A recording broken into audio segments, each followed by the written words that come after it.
Bonjour tout le monde.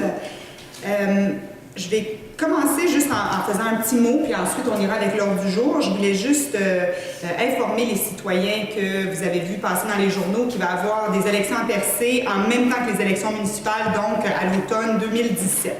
C'est une décision qui n'a pas été prise à la légère. Au départ, la MRC, la position qu'on avait, c'était qu'on voulait avoir des élections le plus rapidement possible. Mais on est allé consulter les conseillers qui restaient, on a parlé aussi aux permanents, on a parlé à des citoyens à Percé. Et ce qu'on a constaté, c'est que la volonté des citoyens de Percé était de reporter les élections et les garder en même temps que les élections municipales à la grandeur du Québec. Alors, hier, on a eu une conférence téléphonique. M. Warren était avec nous. Il y avait aussi les deux conseillers, M. Daniel et M. Méthode, qui étaient avec nous. Moi-même, M. Lelièvre et Sébastien Proulx, le ministre qui est attitré à notre région. Et la décision a été prise que le MAMO va continuer à laisser percer là, sans conseil municipal jusqu'à l'automne 2017. Donc, qu'est-ce que ça implique? Ça implique que la commissaire va continuer à prendre les décisions administratives qui ont lieu. Par contre, tout chemine très bien. S'il y a de la représentation politique à faire, il y a quand même 3 conseillers qui sont là. Et moi, on s'est déjà parlé, s'il y a de la représentation politique à faire, je vais le faire avec eux.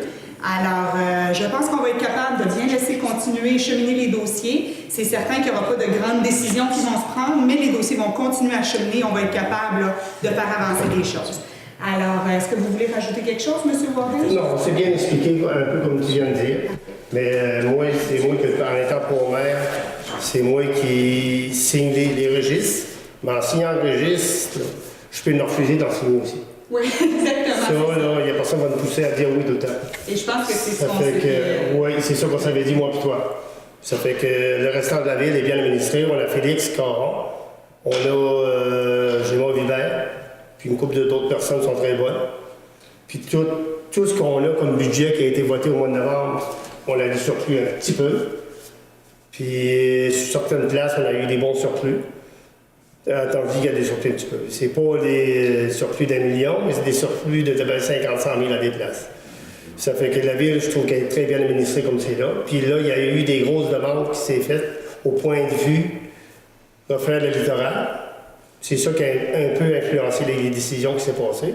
Parce que juste refaire le littoral, là, ça va prendre beaucoup d'ouvrages, du personnel en dedans. On parle de Félix, Mme Hubert, Linda Marie?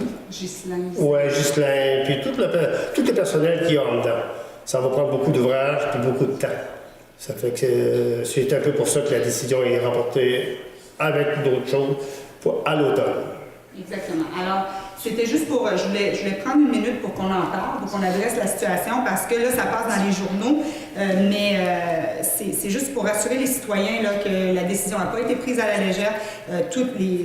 On va continuer à rester à l'écoute de tous les citoyens. Il y a quand même des permanents qui sont en place, il y a quand même des conseillers qui sont en place. Je suis élue par la population de Percé aussi, alors sentez-vous très à l'aise de nous contacter si jamais il y a quoi que ce soit. Et à l'automne, on va tous se préparer pour des belles élections à Percé, en même temps que toutes les autres municipalités d'ailleurs.